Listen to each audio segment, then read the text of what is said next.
arrête-moi, pose. Lève ta main, il y aura les services de protocole qui va certainement coordonner s'il y aura des questions, à ce que tes questions, nos questions obtiennent les réponses. C'est un exposé que j'aimerais faire pour que toi et moi nous arrivons à bien comprendre ce que nous sommes devenus et comment nous devons préserver l'héritage que nous avons obtenu. Amen. Nous allons lire la parole de Dieu.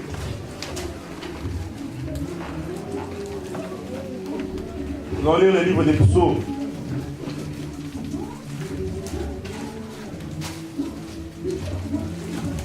Psaume chapitre 119.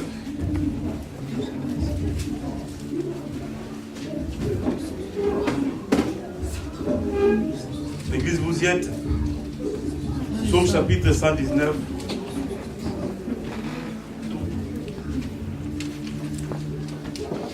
Du 9e au 12e verset.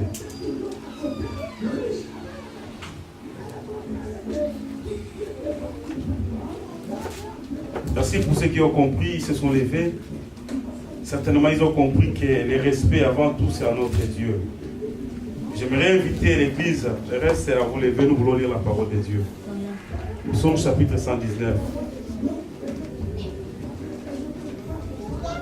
Du 9e au 12e verset. Vous y êtes. J'ai lu la parole de Dieu. Amen. Comment le jeune homme rendra-t-il pire son sentier en se conformant à ta parole? Je te cherche de tout mon cœur. Ne me laisse pas m'égarer loin de tes commandements. 11. Je serre ta parole dans mon cœur afin de ne pas pécher contre toi. Béni sois-tu, Éternel. Enseigne-moi tes prescriptions. Amen. Amen. Que Dieu vous bénisse. Mettez-vous. C'est le livre, si je ne me trompe pas, les plus longs. C'est les chapitres les plus longs de la Bible. Le livre des psaumes. Le thème de ce soir, c'est ce qui est écrit au verset 9. Comment un jeune homme rendra-t-il pire son chantier? Comment un jeune homme rendra-t-il pire son sentier? Moi et papa, peut-être on peut se dire, le message ne nous concerne pas parce que nous ne sommes pas des jeunes hommes. On peut facilement dire. Et bien aimé, la jeunesse, lorsque la Bible parle de la jeunesse, il parle de la jeunesse à des sens. Vous savez, on peut être vieux, mais jeune. Tout comme on peut être aussi jeune, mais vieux. Tout dépend de la manière à laquelle l'homme sert l'Éternel. Voilà pourquoi tous ceux qui ont ce courage, tous ceux qui ont cette force, tous ceux qui ont cette capacité de servir l'Éternel avec efficacité, avec amour, avec fervent, on les qualifie de jeunes. Non pas surtout par rapport à l'âge, mais c'est surtout par rapport à leur amour envers l'Éternel, à leur zèle envers l'Éternel. Comment un jeune homme rendra-t-il pire son sentier? Lorsqu'on parle du pire, ça veut dire quelque part il y a aussi le pire.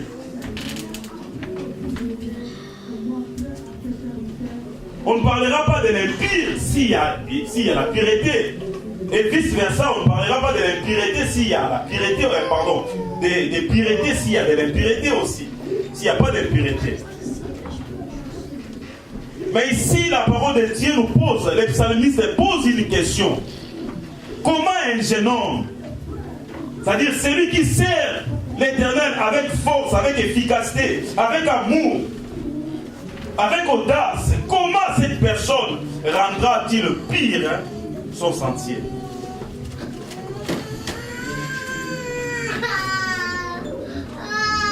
Quelqu'un peut me poser la question de savoir, c'est quoi les sentiers? Je ne parle pas des chantiers, frère Patrick, ou frère Pierre. Je parle des sentiers.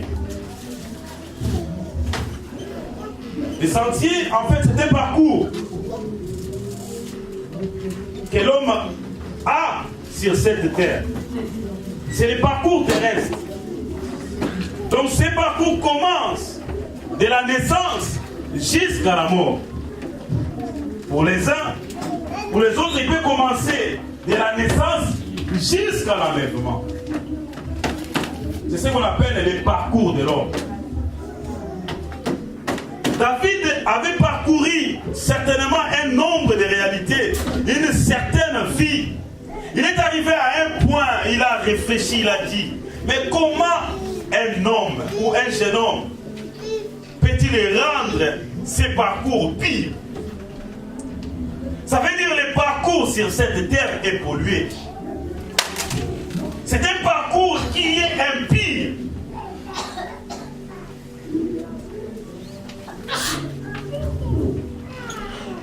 Il dit dans sa parole, malheur à la terre parce que le diable est descendu avec fureur. Mais sachez qu'il a peu de temps. Lorsqu'il dit malheur, cela veut dire que le diable est venu pour envahir, pour rendre cette terre qui était pire, impire. Vraiment, nous traversons sur cette terre. Notre parcours n'a jamais été pire. Mais il faut que quelque part, on sache comment les rendre pire. C'est ça la question que David avait posée.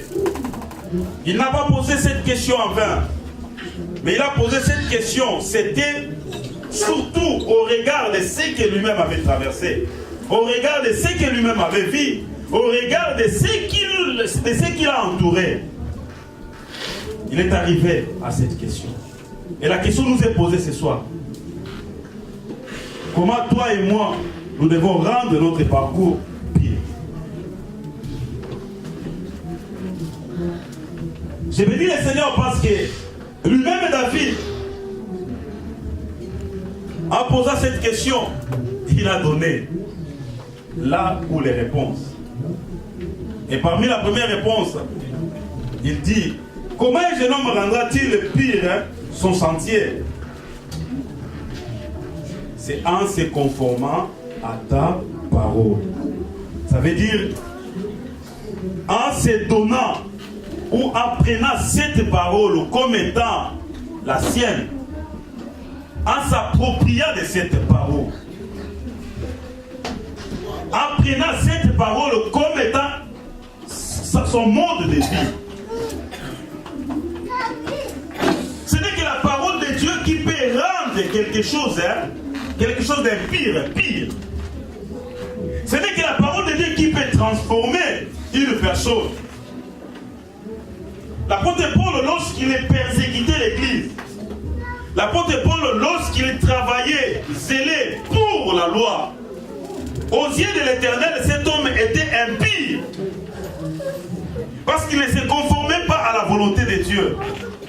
Voilà pourquoi lorsque la parole lui est apparue, lorsque Christ lui-même lui est apparu, l'ange de l'Éternel lui est apparu sur les chemins, il lui a posé la question, Paul, pourquoi me persécutes-tu? Je bénis l'Éternel parce que cet homme a eu le courage de poser les bonnes questions au bon moment. Qui est-il, Seigneur? Qui est-il, la parole? Je suis Jésus-Christ de Nazareth et tu persécutes. Quel veux-tu que je fasse? Une très très bonne question. Bien aimé, la parole de Dieu est l'unique qui peut rendre quelque chose d'impire, pire. Il a posé cette question et il a donné la réponse. Mais ce soir, j'aimerais qu'on revienne maintenant à la même question. Comment s'approprier cette parole? Comment se conformer? Parce qu'il dit, en se conformant à parole. Mais comment se conformer à ça, à cette parole? Qu'est-ce que cette parole dit? Comment devons-nous préserver la délivrance? Bien aimé, la délivrance est un fait.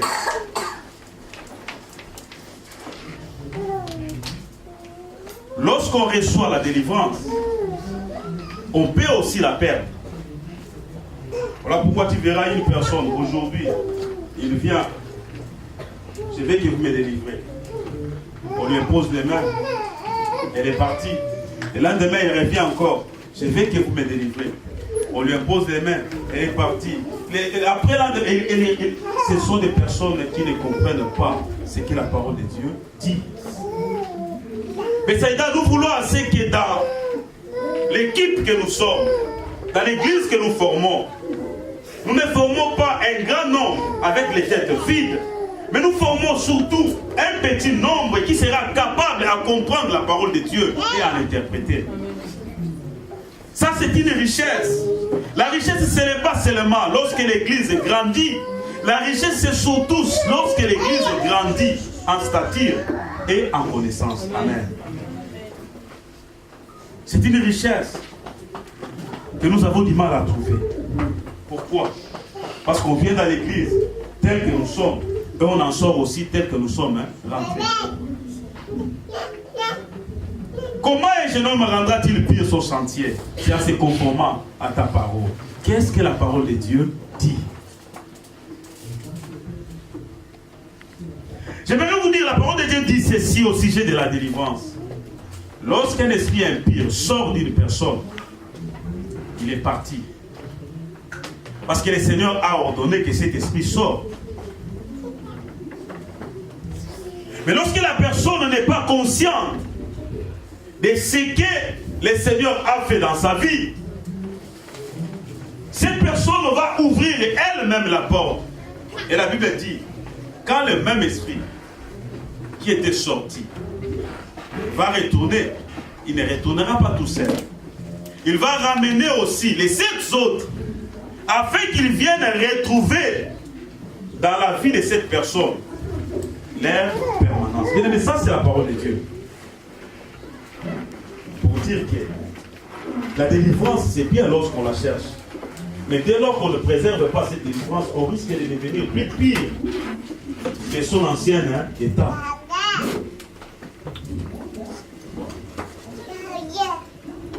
Comment un jeune homme rendra-t-il pire son sentier?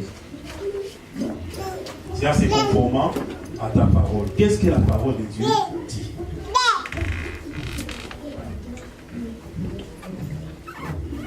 C'est ça le plus grand problème. Les chrétiens, nous aimons beaucoup plus écouter. Nous aimons beaucoup plus voir. Mais nous avons des difficultés à vérifier les mêmes paroles. Qu'est-ce que la parole de Dieu dit?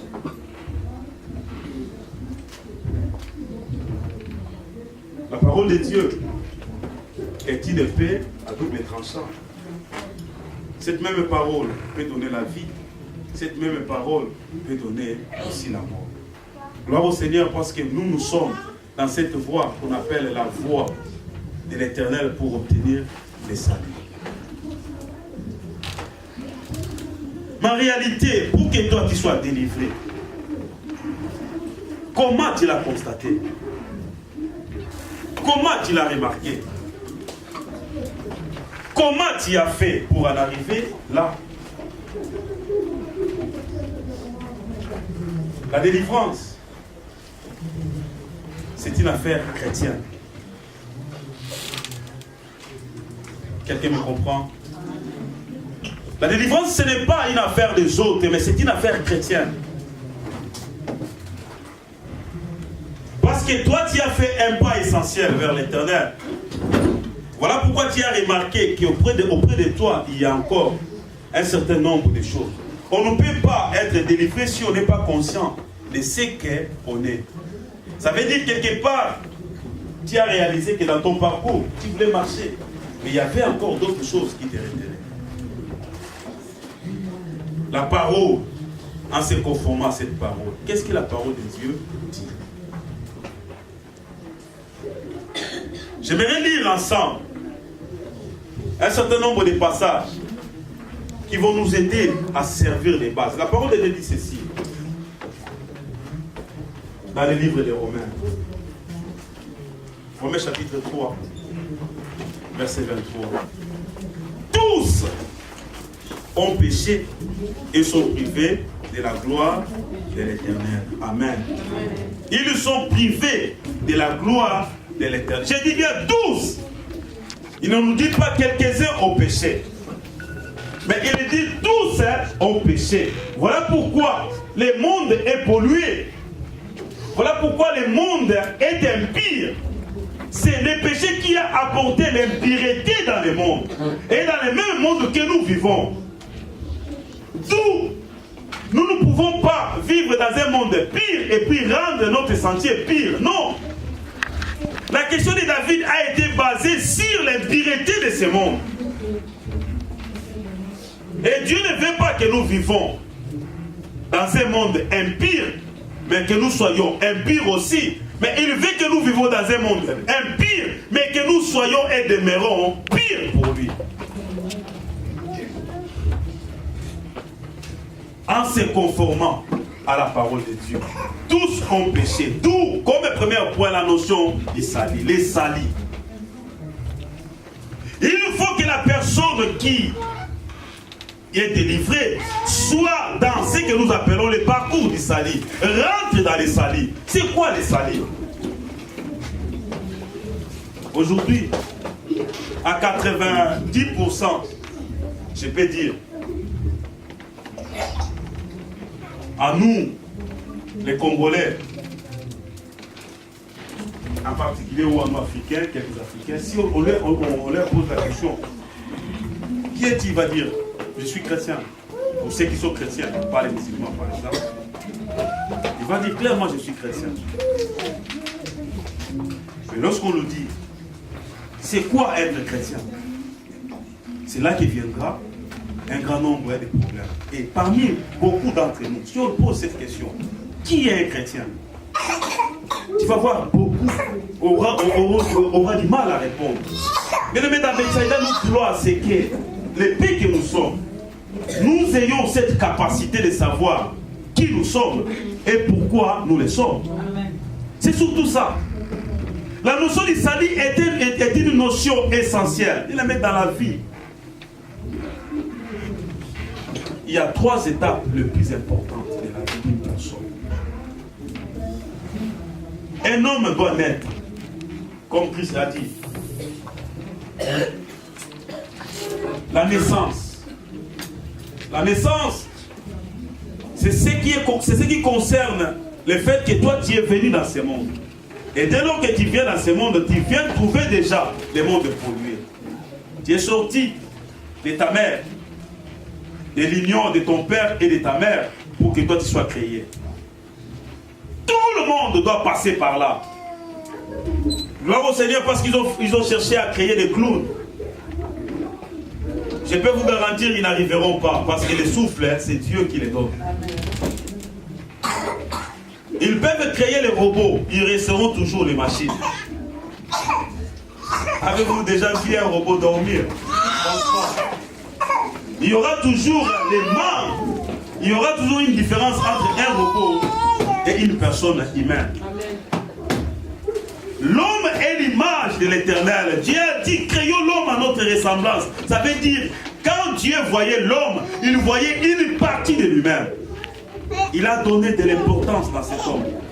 Pour la création, il a pris du temps. Il a fabriqué élément par élément, morceau par morceau, miette par miette. Voilà pourquoi même le nombre de tes cheveux, le Seigneur les connaît. Amen. Pour dire qu'il a donné le meilleur de lui-même. Pour les autres créations, il disait, faites ceci et cela apparaît. Que le monde soit le monde filles. Les animaux soient les animaux filles. Pardon. Mais pour l'homme, on nous a dit, selon la Bible, ils se sont retrouvés, la Trinité, Dieu le Père, Dieu le Fils, Dieu le Saint-Esprit, comme pour dire que personne ne doit manquer, parce que la connaissance de ces trios devait former un. Et dans cette unité, toi tu es sorti. Créons l'homme à notre image. L'homme est sorti.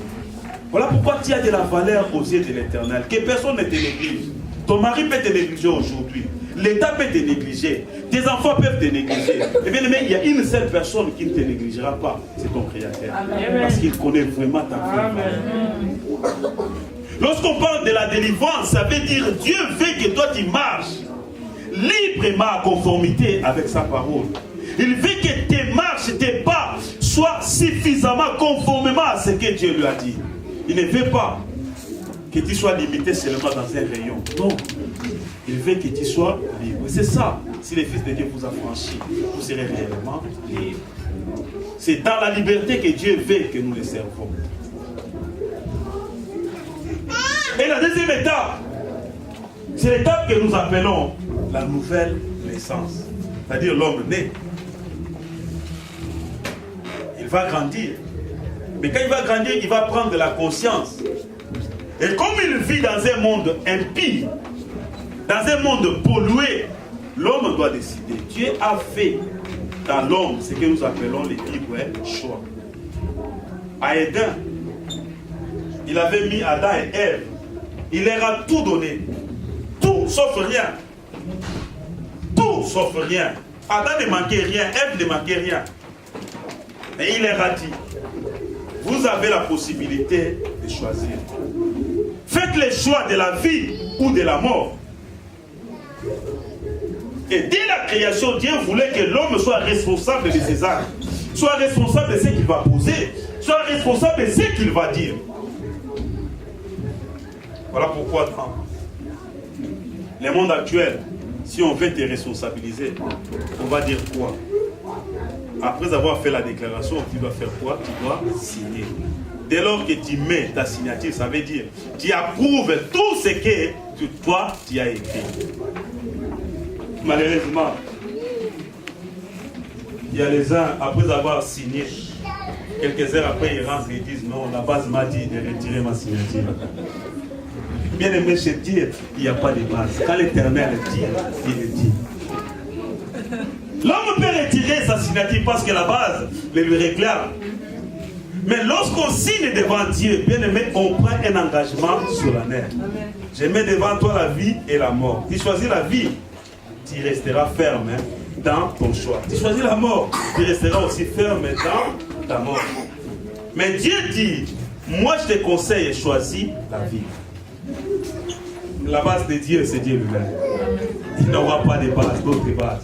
Si tu veux chercher la base de Dieu, viens éplucher sa parole. Et dans la nouvelle naissance, bien aimé, l'homme doit choisir, doit faire un choix. Il vit dans un monde impire, il doit faire un choix. Continuerons-nous à vivre dans un monde impire tout en étant impire, ou devons faire un choix de vivre dans ce monde impire tout en étant pire? Vous êtes de ce monde, vous vivez dans ce monde, mais vous n'êtes pas de ce monde. La nouvelle naissance. Dès lors que la personne fait un choix de marcher avec Dieu, de suivre Dieu, de continuer à vivre avec Dieu, il rentre dans ce que nous appelons le salut. Le processus de salut. Le salut est un choix que l'homme doit faire. Le salut est un choix que l'homme doit admettre. L'homme doit reconnaître que non, ma vie, je vais la même et je vais la mener telle que le Seigneur l'a fait. Et dès lors que toi tu choisis les choix, tu rentres dans le premier pas de ce que nous appelons la conformité de la parole de l'Éternel. Amen. Amen. Les salis. C'est quoi les salis? Je suis un chrétien.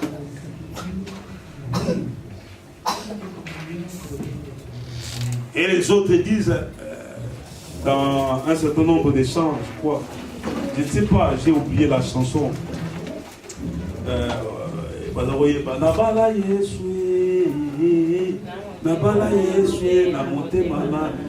pourquoi? Est-ce qu'un homme peut vraiment se marier à Christ? Il nous dit, nous sommes son épouse.